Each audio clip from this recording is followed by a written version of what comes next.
Reaction করছে না। তারপরে আবার যখন সেকেন্ড বার বললাম এদের কোনো কিছুতেই ভালো লাগে না। কেন বলছি বলো তো? কেমন আছো তোমরা সবাই? ঋতুর একটি নতুন ভিডিও তোমাদের সকলকে স্বাগত।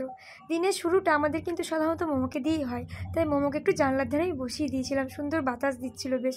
আর দুপুরের কাজটা সেরে নিয়ে লাইভ করে আমি চলে এসেছিলাম ছাদে। দেখতেই পাচ্ছ অনেক জল জমে আছে, সকাল থেকে তো বৃষ্টি হয়েছে দুদিন থেকে, তাই ছাদটা পুরো জলে একদম থই থই করছিল। আর আমি ছাদে একটু ঘুরু ঘুরু করছিলাম, আর বরকে বলছিলাম কতগুলো ছবি তুলে দাও তো, ভিডিও করে দাও তো। তারপর দুপুরবেলাতে খাই খাই করতে ইচ্ছা করছিল, কী খাবো ভাবতে না ভাবতেই খেজুর বার করলাম। তো খেজুরটাকে আমি এখানে ধুয়ে নিলাম, তারপরে আমি একটু রান্নাঘরে গেলাম। রান্নাঘরে গিয়ে দেখি ও বাবা, এখানে তো সুজি করা আছে, কি সুন্দর। তারপরে মনে হলো খেজুর যখন খাচ্ছি তখন সুজিটা কেন খাই।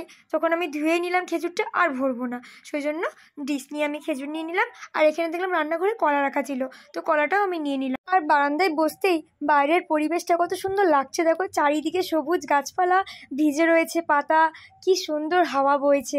আমি একবার না পেরে বাইরে চলেই এলাম একটু হাওয়া খেতে, তারপরে আবার ঘরে চলে এলাম, ঘরে বলতে বারান্দায়। আর সত্যি বলতে আমাদের কোনো কিছুতেই ভালো লাগে না। কেন বলছি বলো তো? যদি খুব রৌদ্র হয় তাহলে বলি ও বাবা কত রৌদ্র, বাপরে বাপ, গরম আর পেরে উঠছি না। আর যদি বৃষ্টি হচ্ছে তাহলে ভাবছি ও বাবা, দুদিন থেকে তো বৃষ্টি হয়েই যাচ্ছে, কবে যে বৃষ্টিটা থামবে বাবারে বাবারে, তার নেই ঠিক। আবার জানো তো বলছে নাকি মহালয়া থেকে লক্ষ্মী পুজো পর্যন্ত কন্টিনিউয়াসলি বৃষ্টি হয়েই যাবে। এবার যদি পুরোটাই বৃষ্টি হয়ে যায় তাহলে পুজোটা কি এবার রেনকোট পরে পার করতে হবে? কে জানি বাবা। আগের বছর তো দশমীর দিনে বৃষ্টি হয়েছিল, আমি কিন্তু রেনকোট পরেই ঘুরতে গেছিলাম ছাতা নিয়ে। এবছর কি হবে কে জানি বাবা। তাতে যাই হোক না কেন, পুজো বলে কথা, না বেরোলে হয় বলো?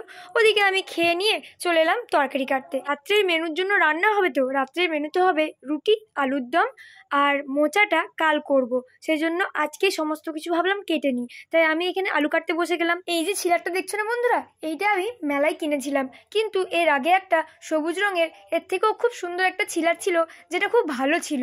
ওইটা আমি ফ্রুট মিক্সার গ্রাইন্ডার যখন কিনেছিলাম তার সঙ্গে ওইটা দিয়েছিল, ওটা খুবই সুন্দর ছিল। আর এই ছিলাটা না হাত কেটে যায়, হাত পুরো ছুলে যায়, কিন্তু আমার ভুলের জন্যই ওই ছিলাটা যেহেতু সবুজ রং ছিল, তো একদিন শাক কাটতে বসেছিলাম, তারপর আর কি শাকের রঙও সবুজ ছিল আর ছিলারটার রঙও সবুজ ছিল, ব্যাস হয়ে গেল। আমি ফেলে দিয়েছিলাম গোজার বালতিতে, আর আমাদের কাজে দিদি ভাই ফেলে দিয়েছিল সার গাদাতে, ব্যাস। তারপরে ছিলারটা গায়েব। তারপরে ঘরে সুন্দর সংকীর্তন শুনতে হয়েছিল কয়েকদিন, যে ছিলারটা কী করে হারালো। তো যাই হোক, মনের ভুলে আমি অনেক কিছু হারিয়ে থাকি, সেগুলো যাকার বললাম না। তারপরে এখানে আমি মোচা কাটছিলাম, তো চলো মোচা কাটা আমার কমপ্লিট হয়ে গেল। এবার চলে আসি রুটির পালাই। তো শাশুড়ি মা আগে থেকে লই বানিয়ে রেখে দিয়েছিল, আর আমি এখানে লইগুলোকে রেখে দিলাম সাইডে সরিয়ে। আর এখানে মোমোসোনা আমার বসে আছে, ও আমার রুটিবেলা দেখবে। আর এখানে মোমোর সঙ্গে ভালো একটু দুষ্টুমি করা যায়, সেই জন্য লাইটটা আমি জ্বেলে দিলাম, আর দেখি একটু দুষ্টুমি করে দেখি না কি করে। তো জল খেতে খেতে দেখছি ও সুন্দর করে বসে আছে, তো একটু জ্বালানো যায় না কি আর কি বলো। তো একবার আমি ওর মাথায় হাত বোলালাম, তারপর দেখছি কোনো রিয়াকশন করছে না। তারপর আবার যখন সেকেন্ড বার বললাম, এই তো শোনা আমার রিয়াকশন করে দিয়েছে। আর সত্যি বলতে ছোট বাচ্চাদের সঙ্গে খুনসুটি করতে বেশ দারুণই লাগে, আর মোমো তো আমাদের বাচ্চাই, তাই না? তো ও চুপচাপ বসে রয়েছে দেখছো তো। আর আমি এখানে চলে এসেছি ময়দার লইটাকে আবার একবার পাকিয়ে নিলাম, কারণ শুকিয়ে গেছিলো। শাশুড়ি মা অনেকক্ষণ আগে লইটা আলাদা আলাদা করে রেখেছিল। তো আমি এখানে চটপট রুটিটা করে নিচ্ছি, দেখছি তো কি সুন্দর। আর কিন্তু ম্যাপ হয় না, বিয়ের যখন প্রথম এসেছিলাম তখন আমি রুটি করতেই জানতাম না, রুটি কি কোনো রান্নাই জানতাম না। শিখেছি আমি কিন্তু শাশুড়িমার কাছ থেকেই। আর বলতে গেলে তরকারিটা যেটা আলুর দম বলছিলাম, সেটা কিন্তু অলরেডি শাশুড়িমা রান্নাঘরে করতে লেগে গেছে। আর আমি এখানে চটপট রুটিগুলো করে দিচ্ছিলাম, যাতে ওইটা নামিয়ে দিয়ে সঙ্গে সঙ্গে শাশুড়িমা রুটিটা করে নিতে পারে। তো আমার দেখো এখানে রুটিটা কমপ্লিট হয়ে গেল, একদম কিন্তু গোল করেছি, হ্যাঁ ম্যাপ করিনি। আর আমরা অনেকেই বলে থাকি আমি তো এই জিনিসটা পারি না। আরে বাবা, সবাই কি সব কিছু মায়ের পেট থেকে শিখে আসে নাকি? সবাই তো আস্তে আস্তে শেখে, তাই না?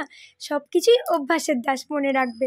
আমিও কিছু পারতাম না, এখন রান্নার রটুকু শিখে গেছি মোটামুটি, খুব একটা পারি না, তবে মোটামুটি শিখেছি। আর এদিকে শাশুড়ি মা রুটি করতে লেগে গেছে, এদিকে রুটি হচ্ছে আর ওদিকে ইন্ডাকশানে ভাত বসানো আছে। কারণ রুটিটা আমরা খাবো, আমরা বলতে আমি আর আমার হাজব্যান্ড, আর শাশুড়ি মা শ্বশুরমশাই খাবেন ভাত। তো সেই জন্য ইন্ডাকশানে এখানে ভাত ফুটছিল, তো ভাতটাও অলমোস্ট হয়ে এসছে। আর এখানে মোমো তো ঘুমু করতে লেগে গেছে, আর শাশুড়ি মা আলুর দম করছিল। তখন ওই কষা যে আলুর দমের যে মশলাটা, ওইটা একটু রাখতে বলেছিলাম। আর কিছু আলু ভাজা ছিল, আর বাদাম ভাজা নিয়েছিলাম, আর একটা লঙ্কা। হেব্বি লাগে বিশ্বাস করো খেতে সন্ধ্যেবেলায়। আমার মতো কার কার কষা মশলা দিয়ে মুড়ি খেতে ভালো লাগে অবশ্যই কমেন্ট করে জানাবে। সবাই ভালো থেকো, সুস্থ থেকো, টাটা।